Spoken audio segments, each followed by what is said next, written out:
Mayor, Tom said that he would be a little bit late to the meeting. Okay, thank you.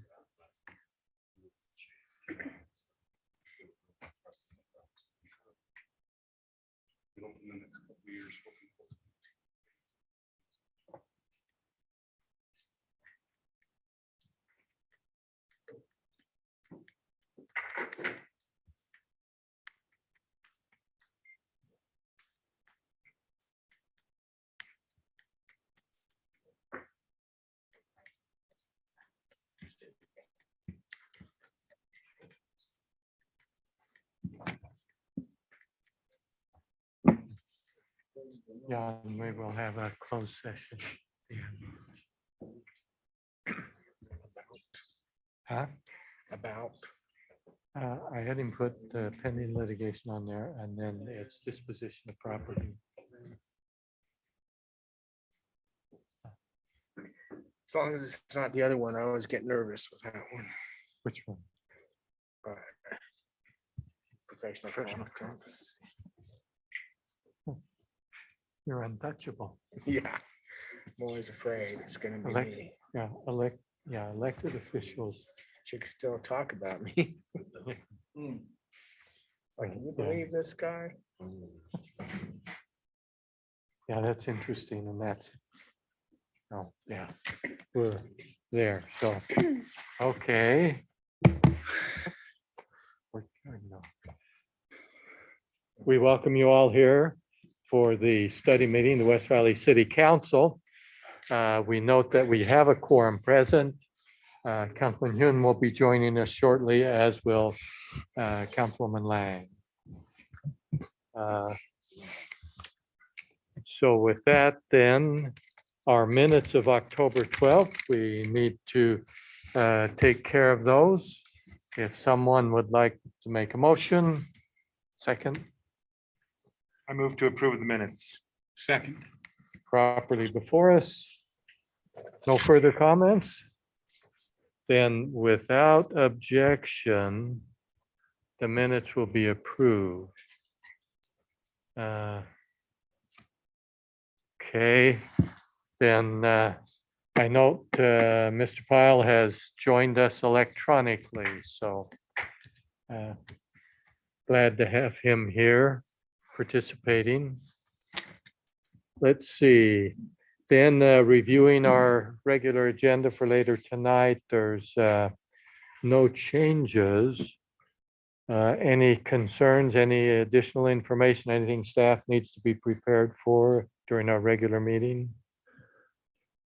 Apparently not, so then let's go to awards, ceremonies, and proclamations. This one is for Extra Mile Day. And Nicole, if we've done this several times, but not, Yes, we've done it, I think, since around 2011, just recognizing volunteers. yeah. Although this is not one that usually a particular group comes in to support it. That's do they? correct. Yeah, it's a national organization. So this one, unless someone is anxious to read it next week, I'll probably just go ahead and just mention it and say we want to honor, these people who volunteer and leave it at that. But council can decide differently. And anyone can volunteer on the spur of the moment. That would really be going the extra mile then. Okay, then a public hearing scheduled for next week. This is application ZT-5 2021 filed by Peterson Staggs Architects. And this is for the 5600 West Overlay Zone. In conjunction with that, what we propose, the proposal is ordinance 21-61. So with that on our agenda, Jody. She's electronic. oh, I usually see her here looking all over. So, okay, there you are, Jody. Okay, take it away.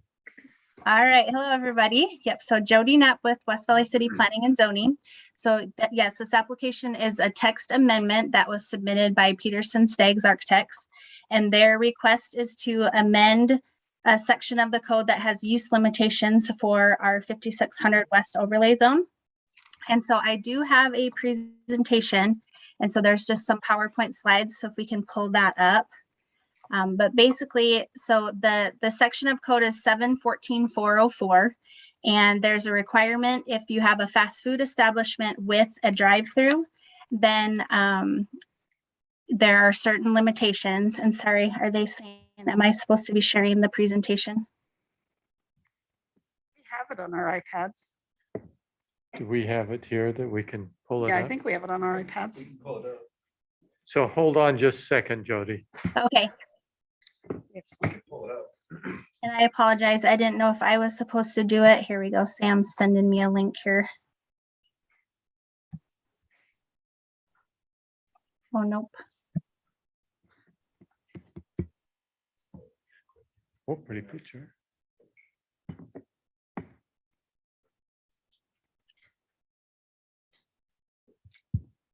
Yeah, let me know if I need to grab it or if you guys have those slides.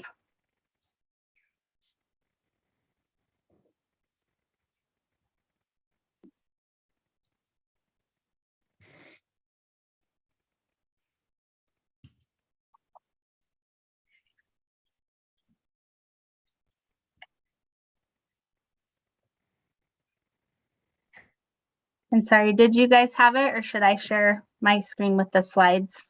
Okay, is this the one that, oh, wasn't that the right one? There we go. Thank you. 714-404, use Yep. limitations. That We is have it. it. Okay, thank you, everybody. Okay, so yeah, with the application, so again, they're looking to amend 714-404, and the specific section is 3B. So if you have a fast food establishment with drive-up windows, there are certain requirements. And the one they're specifically looking at is the building square footage that's accessible by other fast food establishments needs to be less than or equal to the building square footage used by accessible to other tenants within the building. And so again, this amendment is for all of the 5600 West overlay zone, which goes from 2100 South to 3100 South. But there is a specific application that they are looking at submitting within this area. So that's why they are requesting the change. So I'll get into that with the next slides. But if we could go to the next one. So they did submit information on why they are requesting the change. So that's just been included here. The applicant did submit an additional letter today. So I apologize for that kind of coming last minute, but it basically states what was already submitted in the application. It just had an updated date from Friday. So that's why I wanted to make sure you received that. I've mostly been working with the architect, but that letter came directly from the property owner that is with the Winco subdivision. So again, I just wanted to make sure you received that updated request as well. But basically, they're just stating that they have a potential tenant that would like to come in, and it's sort of a model that they've used in other places. And the three tenants, which are Human Bean Coffee, Jersey Mike Subs, and Mod Pizza, they just typically come into a building together, and it's just a model that's been successful throughout the country. And so they just wanted to do that here as well. But again, the overlay restrictions do prohibit that use in this area. So the next slide, this was just added basically for the Planning Commission. They had some questions with the definition of fast food. And so those three tenants do meet that. And again, the applicant is not requesting to change anything with that. It's just mostly with the drive-through requirements as well as the makeup of the building. So just a little bit of history. If we go to the next slide. So Mr. Pastrick, he presented this information actually to the council less than a year ago. It was back in November. And there were just some questions. Then staff was getting quite a few inquiries from other businesses that were interested in reviewing these overlay zone standards. So he put together the following presentation that you guys reviewed before. And basically at that point, it was determined not to take any further action, but this information I thought was still helpful to review again, since this request is now coming from outside of the city from an applicant But again, this information kind of summarizes the history of this overlay zone and was just helpful to include today. So again, this is kind of why it was brought to you before. And then the next slide just goes over fast food establishments with drive-up windows. They're currently allowed in several zones in the city that include C2, C3, M, and then our mixed-use zones. But there are the restrictions as we discussed in these 3 overlay zones. And the amendment today is just for that 5600 West overlay zone. And so we also have a map on the next slide that shows where fast food establishments with drive-up windows are currently allowed. So again, that just outlines those zones. And then those blue boxes are the 3 overlay zones. And the one we're discussing today is the 5600 West overlay zone. And the next slide goes over the history of that. So these overlays were put in place quite a number of years ago, and especially so with the 5600 West, that was first adopted in 2004. And then there were some changes in 2012 that did come from an outside developer. It was not a West Valley City application, but that amended it to the current state that it's in today. And that's what had the multi-tenant building under certain conditions. And then just the history of those other 2 zones that you guys reviewed before. And then the next slide just shows a map of the area that we're discussing. And so this is the section that goes from 3100 South to 3500 South. And this is basically what sort of stemmed this overlay zone to begin with. You could just see right along 3500 South and then heading north, we just basically had a lot of single tenant fast food with drive up. And so as the development was continuing north, it was just decided at that time it's important to kind of shape what applications come in and how that property did develop in the future. So that overlay zone was established, and then you can see basically the impacts of that on the next slide, which show the tenants that are in that next section of this corridor. And so there are some fast food with drive-throughs, but they've been pushed further east or west outside of that overlay zone. And then the other areas that we have are the multi-tenant buildings where there's only one drive-through. The Cafe Rio was the one that started the discussion, I believe, back in November. And then they did go to the Board of Adjustment to get a variance base for that square footage. And so then with the Winco pad, that's now on this map as well. They came in and did a subdivision application about 7 months ago. And then they were considering this 3-tenant, multi-tenant fast food building. And so we just started that discussion with them back then, but they're just now submitting this application to amend that overlay zone. The last 2 slides just show those other 2 overlay zones. So you can just see basically when that was put in place, we do not have any fast food with drive-throughs in either of these 2 overlay zones. And that is basically the report. If you have any questions.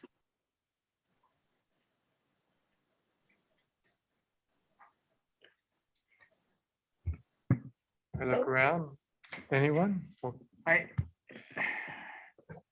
I'm trying to figure out in my own mind, do they want 3 drive-up windows or do they just want 1 that services all 3 restaurants or what? They only want 1. And so that is another one of the limitations in the overlay zone. So they're not requesting to amend that as well. It's just the section B that states the square footage of the building. So they're still Okay. fine. A says the fast food establishment must be part of a multi-tenant building with only 1 drive-through. So they're not proposing any amendments to that. They'll keep the 1. So there'll be 3 tenants, and then the drive-through will be on the south end of the building, and then the other 2 tenants would not have drive-through access.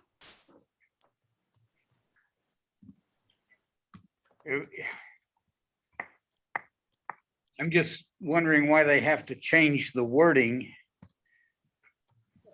to get more than 1 fast food quick service restaurant in there.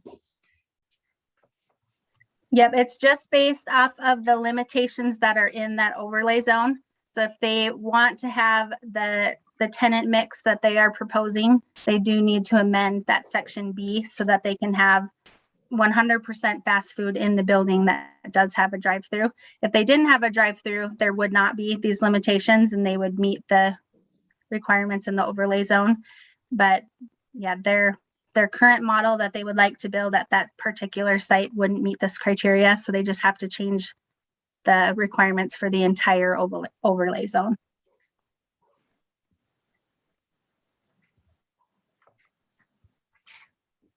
So Jody, they'll still screen the drive-through and they don't have a problem with any of the other issues in the ordinance? Correct. They'll still need to meet all the commercial design standards, all of the other drive-through standards. It would just be removing that square footage requirement.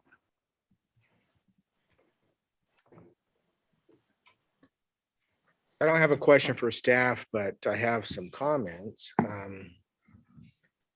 which are going to be in the form of a question perhaps, but one being if we, we had reasons for doing this and it looks like those reasons have been supported and successful. And did we only mean, I guess it was previous council, but did we only mean this would be the restriction until somebody asked to change it and then we'll just jump in and say, okay, yeah, we'll change it because you asked? I'm really kind of befuddled by the planning commission just saying, unanimously, okay, yeah, let's just change it. Doesn't matter what the city council did or what they put here. Without much discussion. Yeah.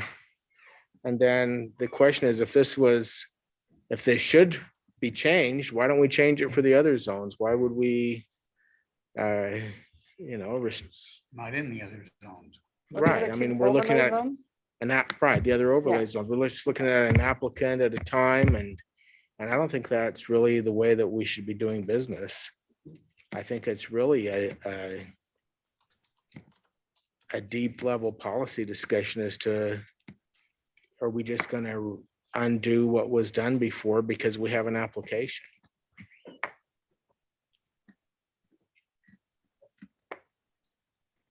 And we did look at it a year ago and decided not to take action, even though I think probably the concerns were more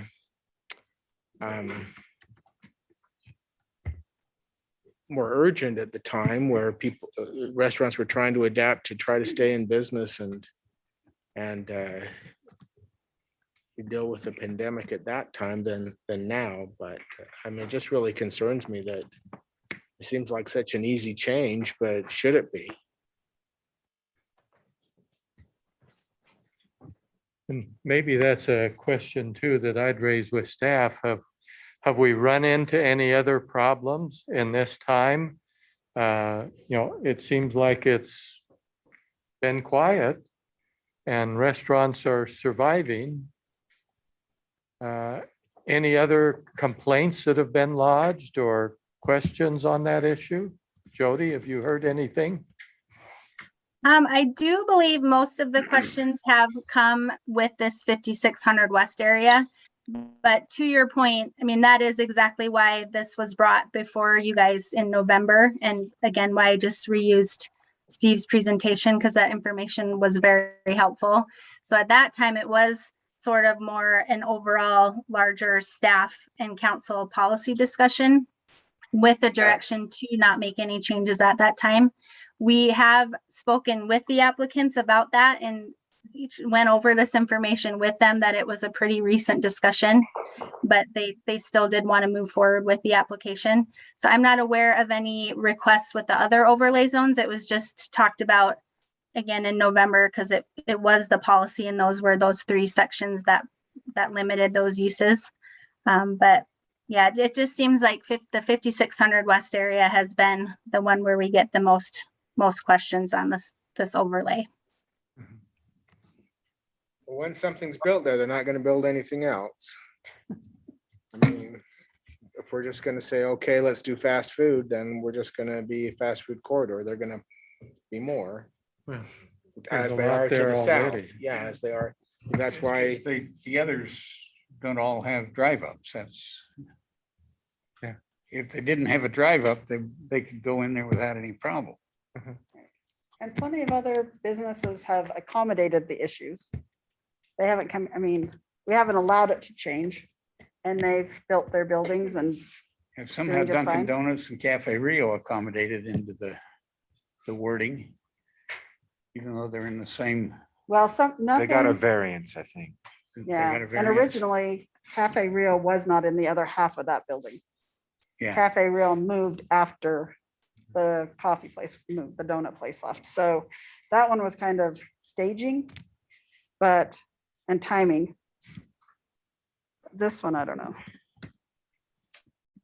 I'm not Mayor, may I really- make a comment? Yes, sir. So in addition to the specific question before the council, I actually have some concerns about the overall zone text change process that I've spoken with Mr. Pastorick about in this last week. And my concern is really illustrated by this specific instance. So the council made a policy decision a long time ago, and then they reaffirmed that policy decision here very recently, within a number of months or however long that's been. And yet this developer, despite the discussions with the staff, they were informed of the council's position, chose to move forward, as is their right, with this zone text change. As I talked with Mr. Pastorick about this and considered some options to maybe limit this. And again, this isn't just this particular issue. For the last couple of years, we've been seeing a number of these zone text changes come before us. And in most of those cases, they're requests to make changes that the council has previously set very clear policy on.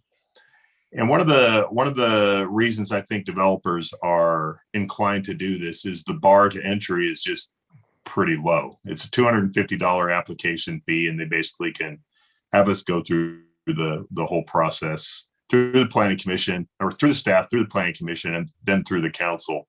One way you could at least entertain a discussion for potentially discouraging some of these, or at least making sure that the developers actually very serious about their chances and evaluation of actually getting a question passed or a proposal passed, is to raise the application fee. That's it. Just a suggestion, Mayor. Okay. So Wayne, do you know how many hours are spent on these kind of requests? And I if we're do. even covering the wages? Yeah, great question, Karen, and we're not even close. And I don't know when the last time this fee was set on the fee schedule. It could have been a long time ago, probably was, but I do know for sure we're not even beginning to cover our costs from a time standpoint in consideration of these. Yeah. Okay, thank you.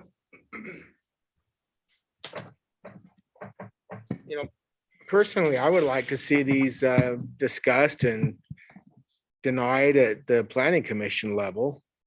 I think the planning commission's charter is to review things in accordance with policy set by the city council. It's not another chamber of government with decision and policy-making authority. I don't know how, we used to sometimes have a combined meeting and talk about things, and I don't know if that was successful or not at the time. It didn't feel like it, frankly, but I don't know what their how they see their job, or what their education is, or what their guidelines are when they review something like this. Another comment I might add to that, even with the planning commission's denial of this, the developer still would have had a path to you anyway, through either the setup process or an appeal.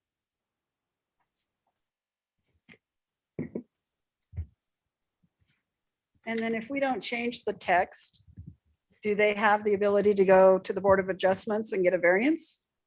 That's a good question. I'd have to refer to Jody or possibly Nicole back there. Jody?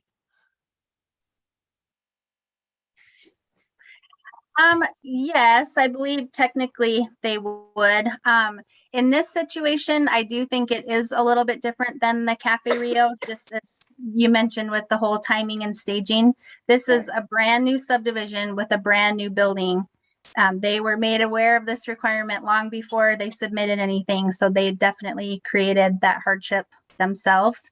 With the other location, it was an existing building that had an existing drive-through. And I think initially when Cafe Rio signed the lease to move, they were told they would get the drive-through, and then the previous drive-through would be removed. But just looking at all the equipment and the restaurant equipment and everything already being there, it just, I think they kind of oversold the lease, which again, economic hardship isn't a criteria for the board, but I do think that weighed in and they looked at the criteria with that in mind as well. But with this being a brand new site and brand new development, I think they'd have a harder time getting a variance in this situation. Okay, thank you.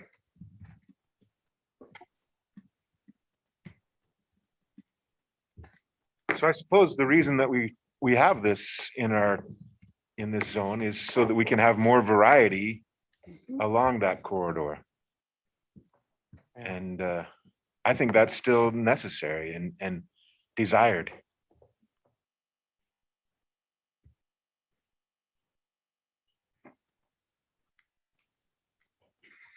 It's interesting. As I watch this process, to me, there seems to be a difference when someone says, I want to build a building, and I want the city to change their policy for a large area. And I say, well, wait a minute. We don't want to just deal with that one time in one meeting and make some quick decision. If we're going to change, an ordinance, a policy that's in place, we ought to approach that differently than having it come through the regular process of, a new business and getting approval. It ought to be more deliberate, more time. And we ought to say, yeah, we're willing to take up a policy discussion as a council. And then put that on our agenda, but not that it comes through with an attached, like this, that if we approve it, we do it suddenly and all of a sudden then everything's changed in this whole overlay zone. I kind of like, now it's just me personally, but I like the discussion on policy that changes more than one thing to be a broad discussion over time. And that the council is approved to even have the discussion beforehand. And to me, we amended the overlay zone in 2012. It's 9 years ago. It's worked for 9 years. And we've got a lot of drive-throughs and everything else that have all adapted to that policy for 9 years. I don't see why we need to change it for one new building. I can see their feeling, and it's worked other places, but we're not other places. Yeah, I'm also in support of reevaluating that fee that was mentioned for filing for a zone text change, not necessarily even as a bar to this kind of situation or a disincentive, but at least so we can approximate or the amount of work that it takes to work on that. Okay. You hear that, Wayne? We would like Yes. to Yeah, thanks, Mayor. have staff work on that and the council wants to have a discussion on it. There's enough interest in that we're there. I mean, we could always go back to the other two overlay zones and just prohibit them and see what happens with all the ones that are there now. Well, I don't think we can shut them down, but be an interesting discussion. Yeah, it would be.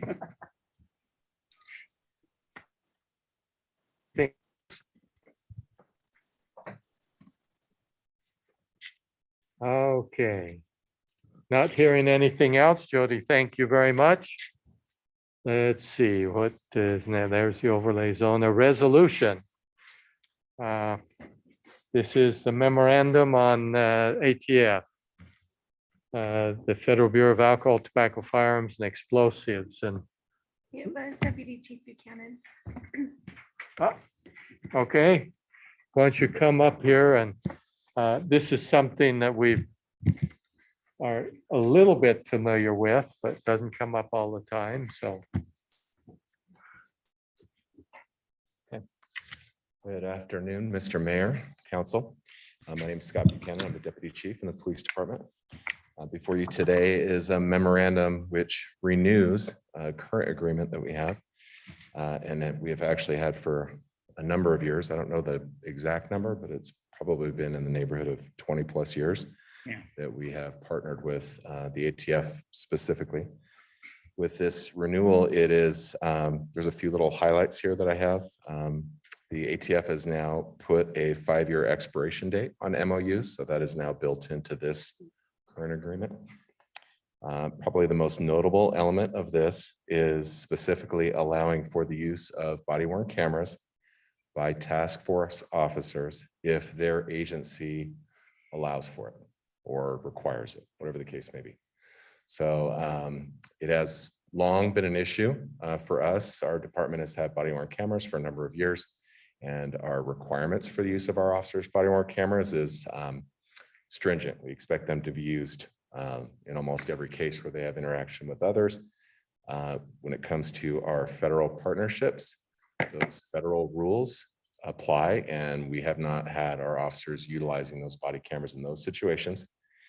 In just the last year or so, there's been some changes with the federal government, and now this MOU is specifically allowing for the use of body-worn cameras. So this basically just allows our officers to use them the same as they otherwise would while they are working with the ATF. This would apply in this case specifically to our full-time person who is working with them. Additionally, I believe that it would allow for anybody who was like in a supporting role. So things like SWAT or supplemental investigators that weren't part of the task force kind of full-time basis. Outside of that, this particular one continues to call for one full-time employee, a detective, to be assigned up there. And that is the extent of the changes to this particular agreement. Okay, any comments, questions? We find our partnership with the ATF to be of great value to our department. It extends beyond just the police department, but we actually have a strong working relationship with our prosecutor's office at the prosecution level as well. And we benefit greatly from this particular partnership, and we have for a number of years. So we ask that the council consider approving this request. Okay, sounds like there's no more comments, so I think, Mayor, okay. Mayor, Councilman Yoon, go ahead. thank you, Mayor.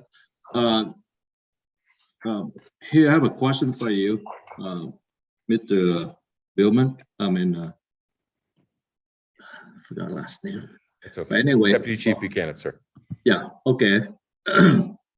How close we are with the relationship? You said very strong. How strong we are with them?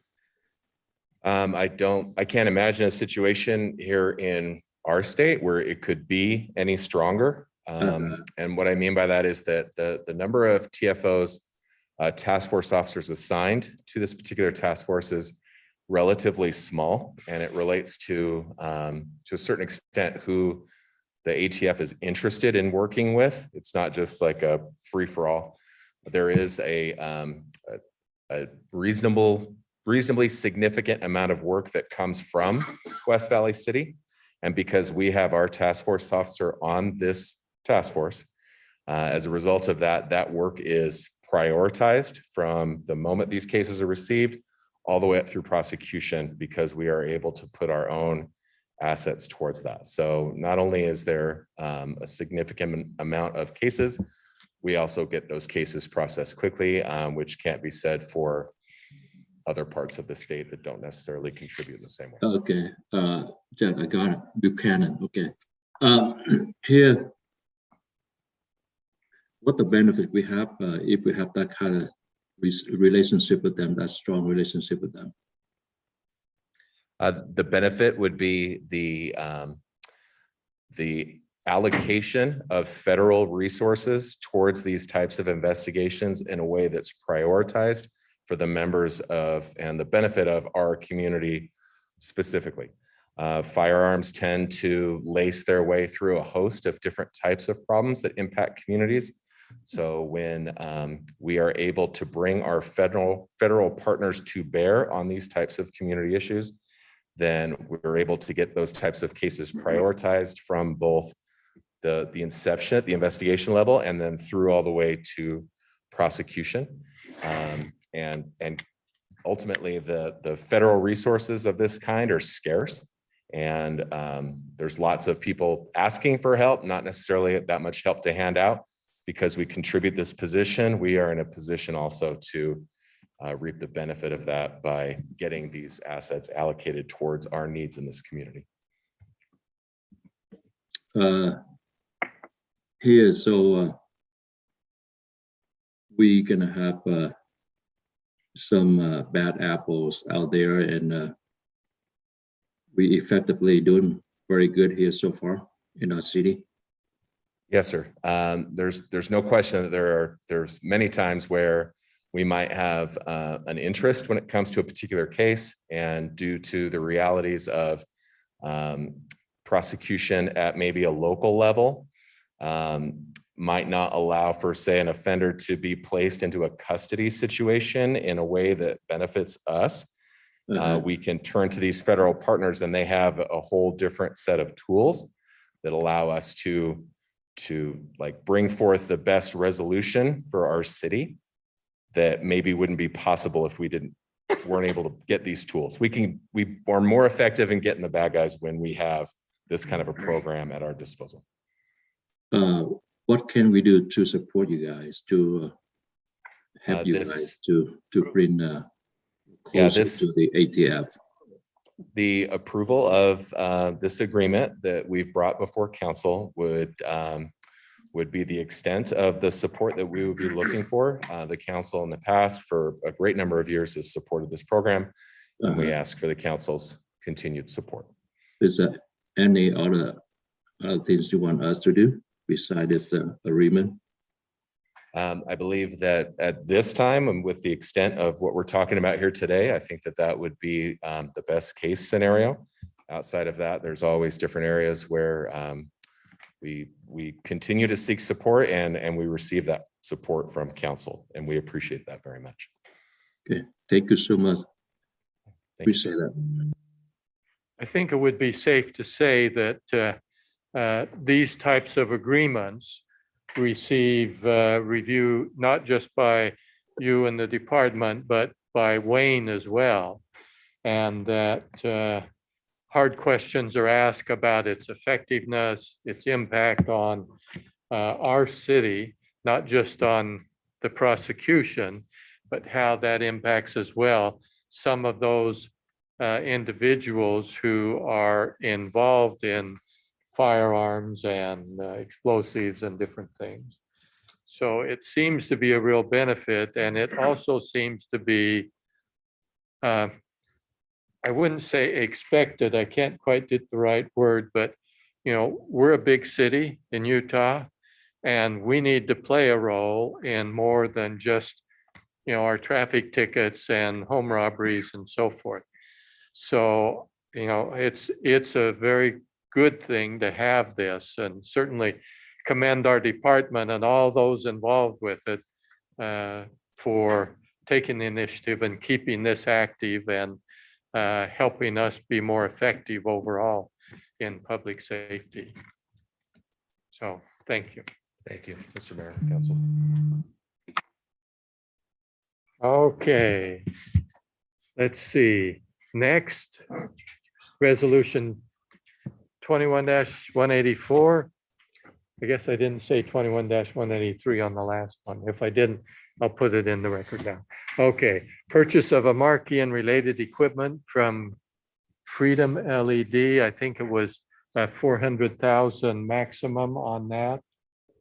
And Wayne, I believe, is going to introduce this. Is that correct, Mr. Pyle? Almost forgot to unmute there. Yes, thank you, Mayor.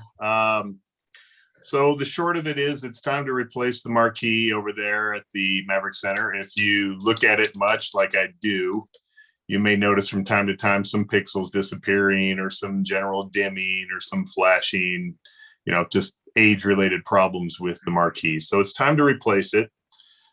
We have an existing bank lease relationship with US Bank. We'd like to do that again. We actually do have funds in the repair and replacement fund to do this. However, we also like to do this project on a lease basis because it allows us to preserve cash and in effect functionality there within the funds of the repair and replacement fund. So as you can see, we have seven bids, very wide ranging, and we have picked Freedom LED as the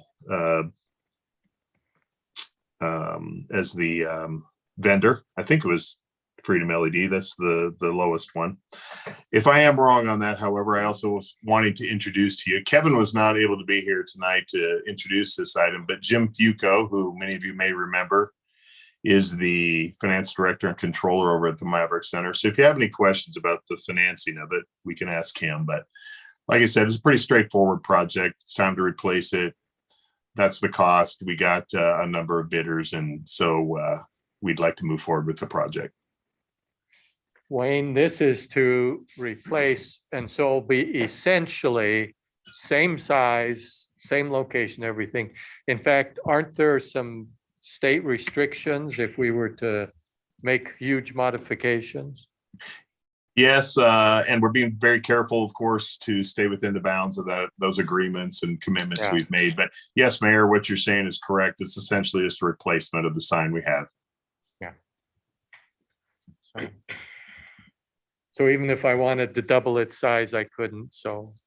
I don't know. We could work on it. It'd also be probably twice, well, maybe not twice as expensive, but it'd be a lot more expensive. Yeah, I know. Okay. Anything else, council? Yeah, have we done business with Freedom LED before? We're confident in their work. Let me ask Jim. Jim, have you got any information on that? Jim Fuco, sorry, not Jim Oh. Welch. Okay. What we have, they came highly recommended by Mountain America Credit Union. They do all the Mountain America Credit Union work. They are the ones that did the Health Center Theater, all the signage out at the new Health Center Theater, all the video boards there. So over the last few years, we've been able to see what the reliability of that is. Freedom's got a good reputation here in town, and has been very helpful in this whole process of figuring out what the best way to go is.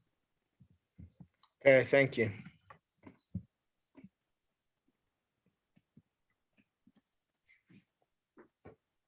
I don't hear any other questions or comments, so, Just All one. oh, yes, one more. Yeah, with standard wear and tear, I guess you could call it, what's the anticipated replacement interval then with this sign? You know, I'm going to let Jim answer that as well. Seems like we've been through 3 of these, if I remember. This is either our 3rd or our 4th. I can't remember which. We're currently on our 3rd. The first one, it turned out the technology the people had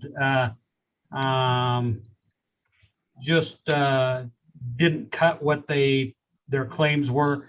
So the first one didn't last a great long time, but then we've had 2 since that have gotten us through the last 7 years or so. The useful life on this thing's really around 10 years. We've asked all the manufacturers to give us a warranty and a more extended warranty as part of the bid, so that we're not constantly having to pay for parts and things. Only we'll have, after the first 2 years, is we'll have labor. We've been able to stretch closer to 15 years out of these boards. Thank you. 15 years on anything electronic is a long time. Especially out in the weather. Yeah. Anything else? I think that was the last question. So Jim, thank you. Wayne, thank you. And we'll now jump down to our communications, and we have an art and culture programming update.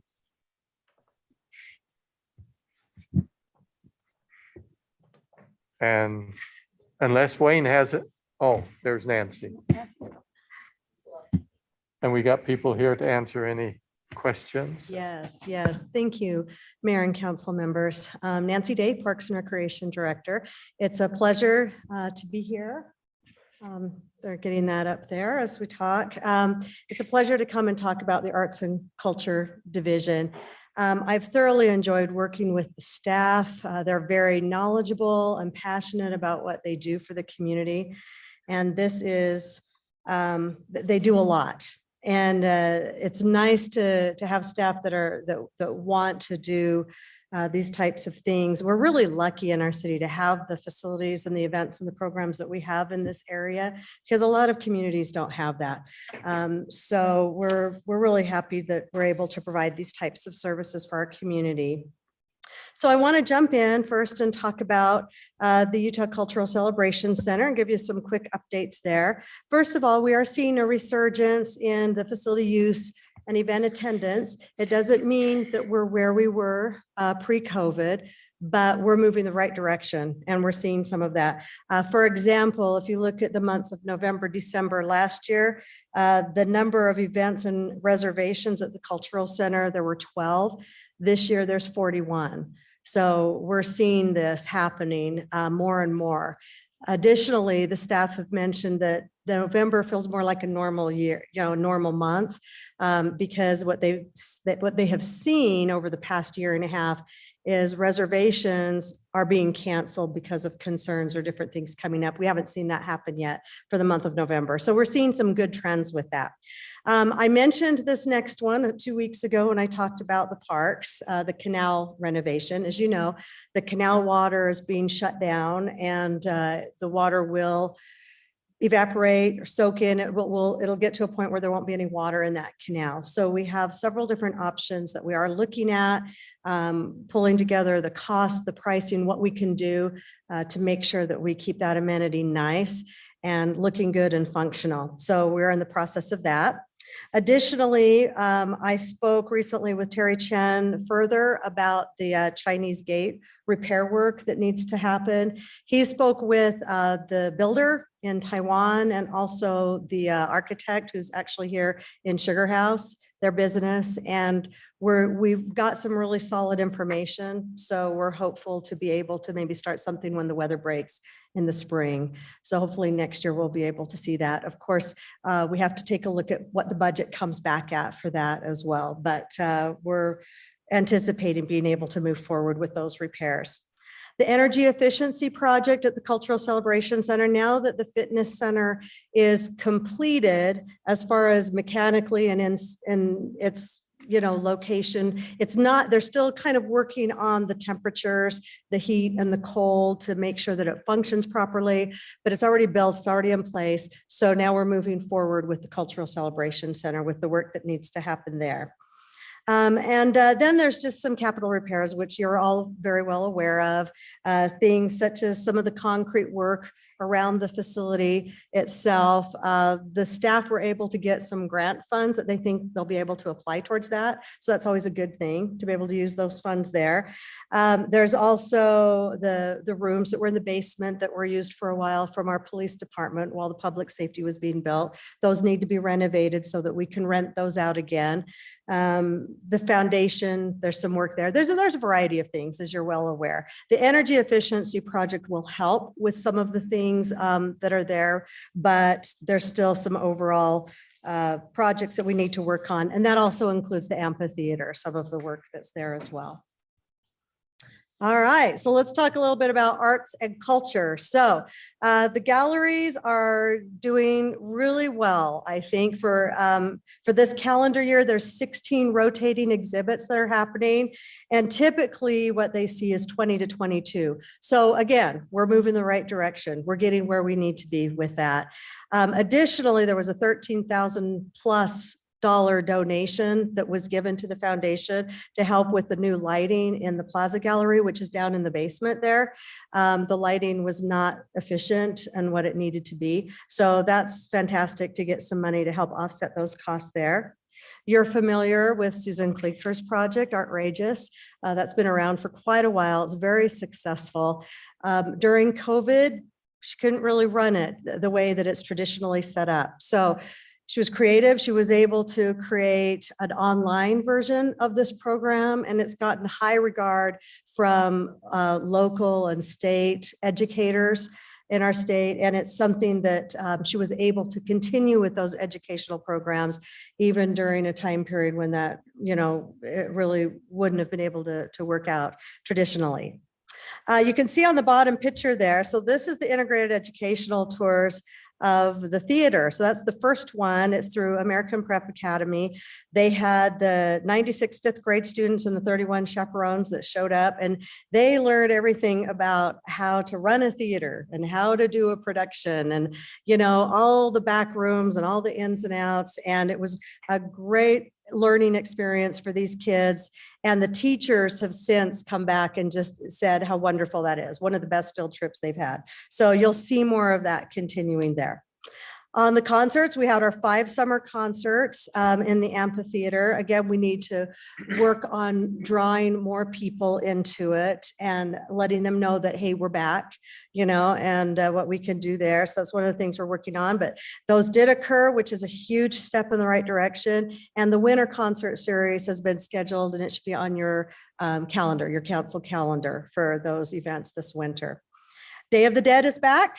So on Saturday, the 30th, that will be happening with modifications. So face mask will be required. People are being asked to pre-register at certain times so we can limit the size.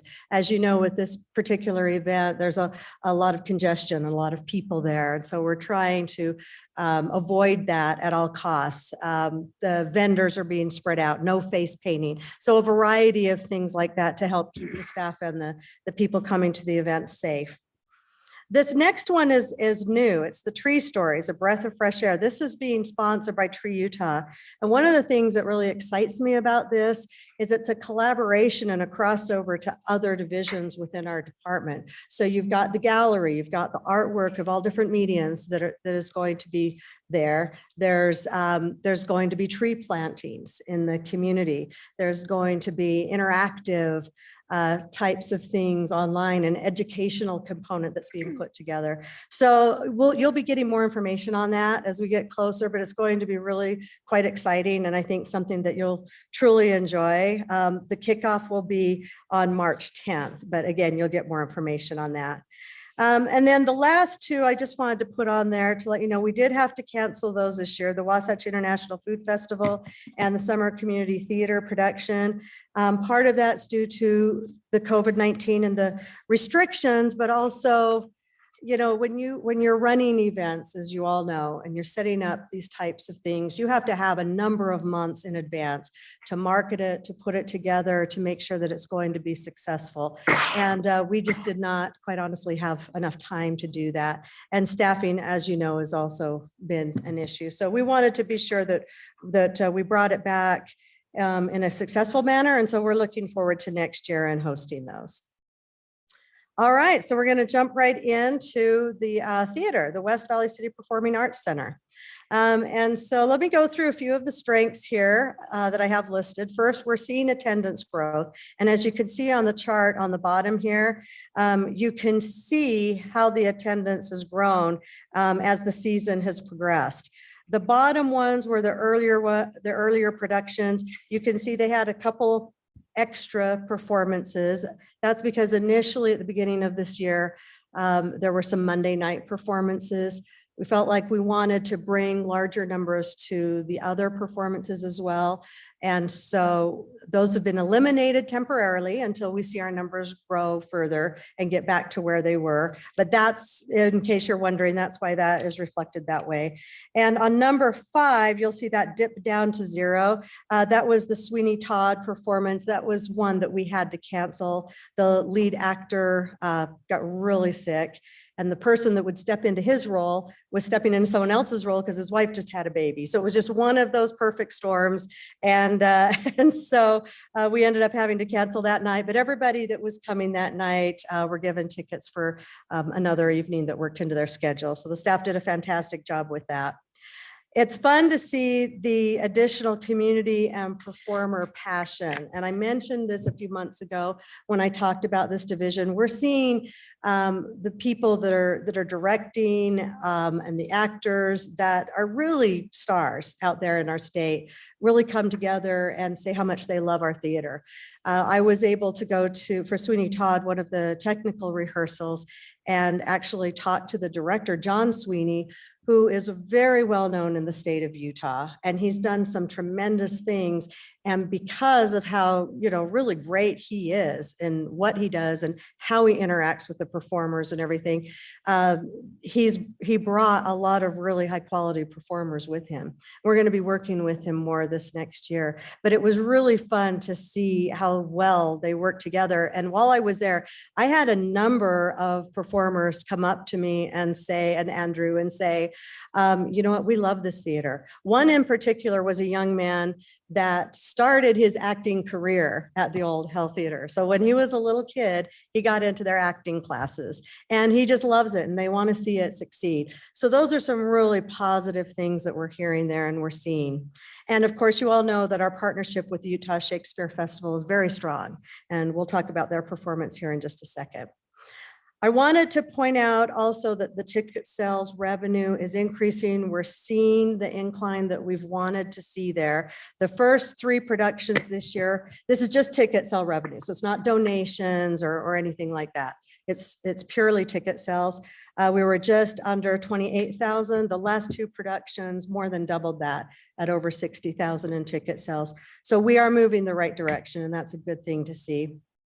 Some of the challenges, I mentioned this before, it's a new theater company in terms of, people are getting used to West Valley City Performing Arts, right? And what we're doing with the theater and that it is back and all of that. So that's still one of the things that we're working on, and one of the key things that we actually are working on to really get the word out and let people know what it's all about. Because I can tell you this, the people that are coming are loving what they're seeing, and the reviews that are getting written for the productions have been amazing. So it's been a really good thing. We just need to broaden that audience out.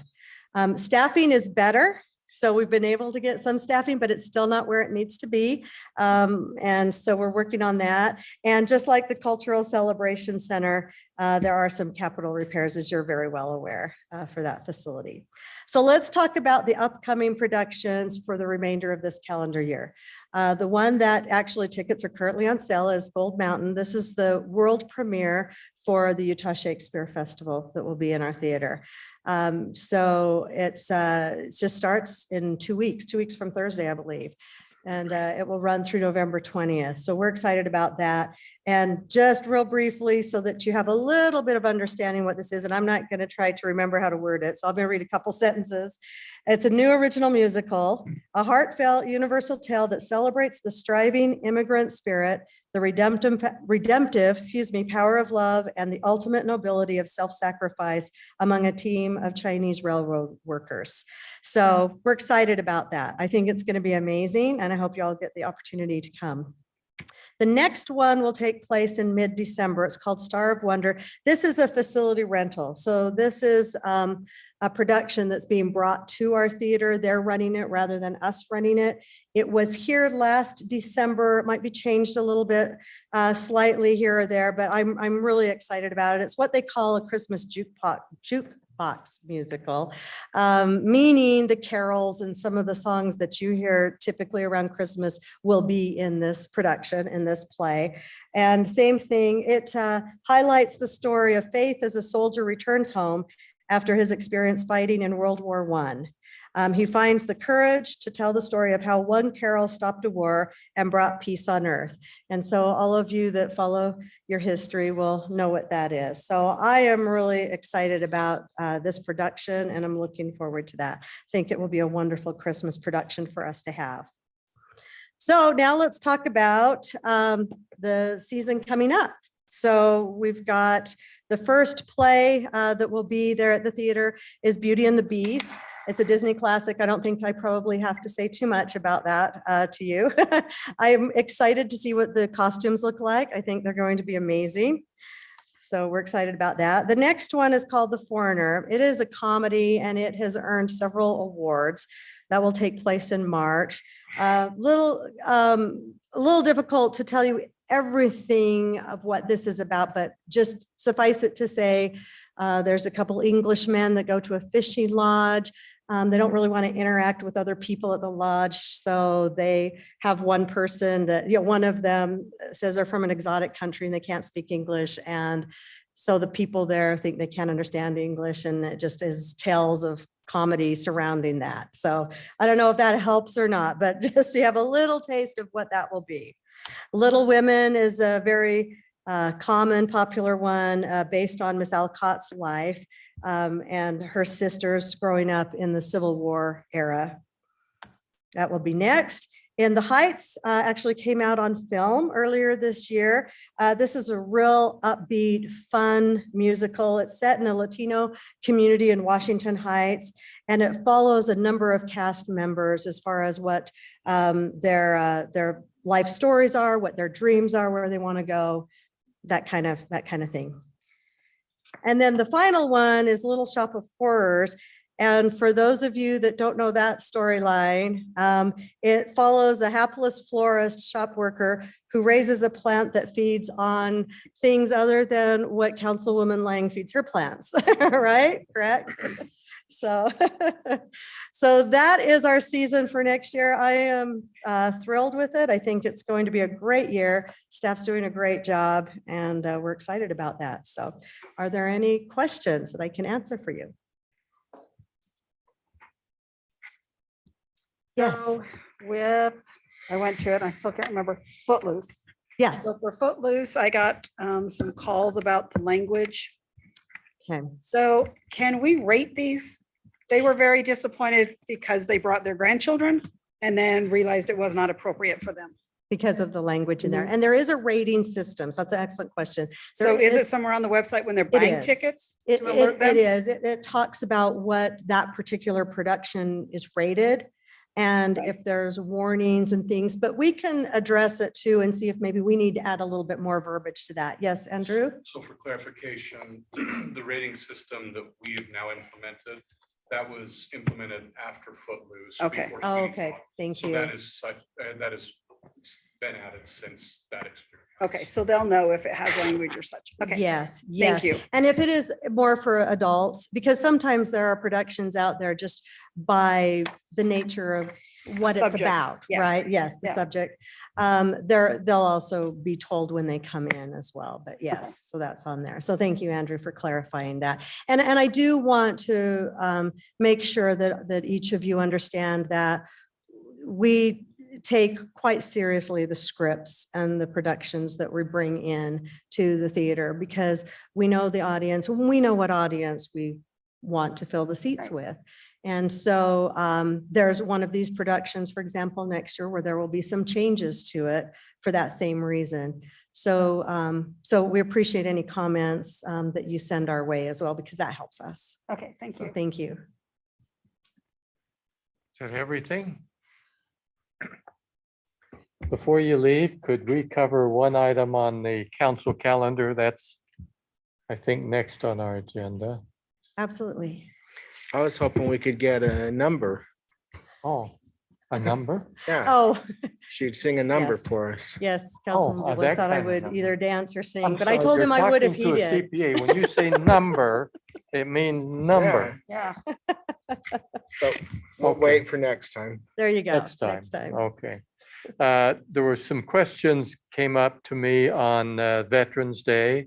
Yes. What is scheduled for that day? Okay. Because I know the council members, I guess, got some invites on that. So would you clarify that? Absolutely. And I'll make sure the information gets corrected on the calendar as well. So there's 2 events on Veterans Day. There's one at 9 a.m., which will be the ribbon cutting for the Utah Veterans Memorial. And that will last approximately 30 minutes. And so that will be at the memorial. And there'll be a very nice program associated with that. So we're hoping that you'll be able to join us. And then that evening is our traditional Veterans Day program that we've had for a number of years. Dinner, it's a full dinner, Thanksgiving dinner as in the past. It starts at 5:30 and then the program begins at 6. And it's a very, very nice program and it's open to everybody. They don't have to be in the military or a veteran. We certainly want them there, but it's open to the entire community to come out and enjoy that. Now, is there anything different this year due to COVID? I know Um, last year was very different, but Yes, last year we had to do it virtually. We'll be spacing out the chairs a little bit around the tables. We're not requiring, we're recommending the masks for that. Most of the time, what we have seen is people check in and they sit down, they stay in the seats with their meal and through the whole program. And most of the time they're with their family or friends. So that's how we'll be changing that this year. Excellent questions. Thank you, Mayor. okay. All right. Thank you. Thank you. With that, then, the council calendar, anything else on that calendar?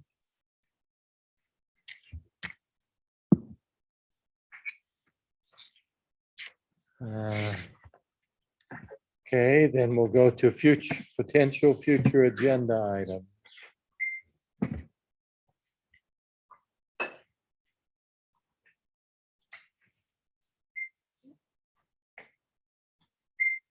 None? Okay. Then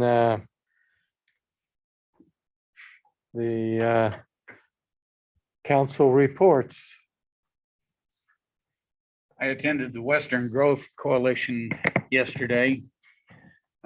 Basically, they were talking about transportation and transit in the southwest quadrant of the county. So they had a report from UTA and also the county about what they're planning and doing out in that quadrant. The only one that really affected us was they said that the 5600 West line on UTA, the rapid transit line, is in the budget now. And once that gets put in, then Mountain View Corridor will start its second phase, which is the more freeway phase. And so that would affect that going through our city.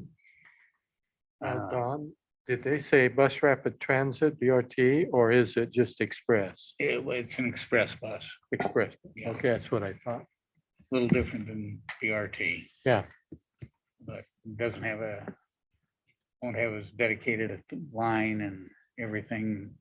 They don't but have it to will do- be an express bus. Yeah, So, so they don't have to do quite as much infrastructure development.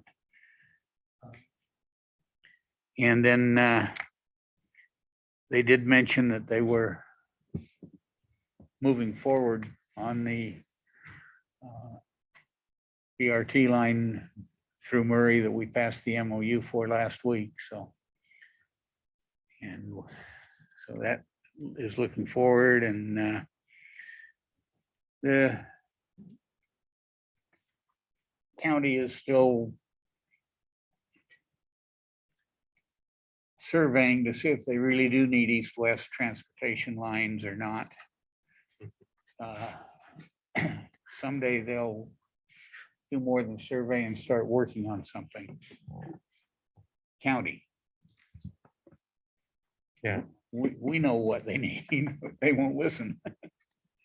So, but they did pick up, that they're doing studies out with the communities now, and there will be one next Monday, and Yeah. I'm sure our staff knows about it. It's going to be there and push. So that was it. okay. Any others?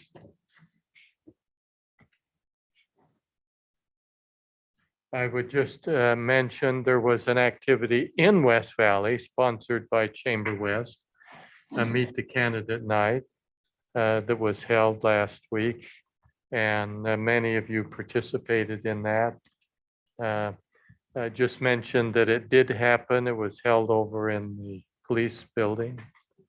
And Chamber sponsored that. That was their third one. They had done one in West or Taylorsville, West Jordan, and here.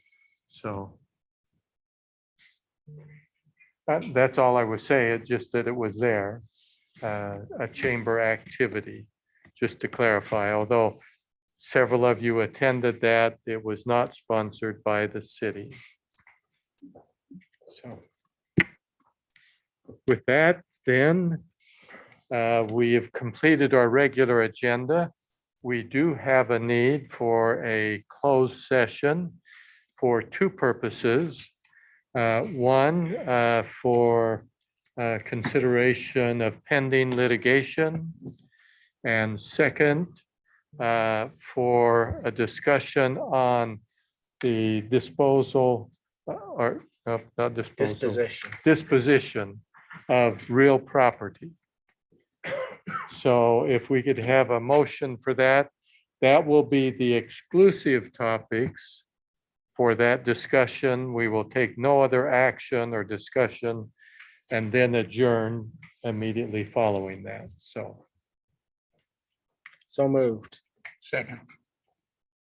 before us then, without objection, we will close our meeting at this point, excuse the public, except for some staff who've been invited to be here. And we will adjourn after discussion of those two items.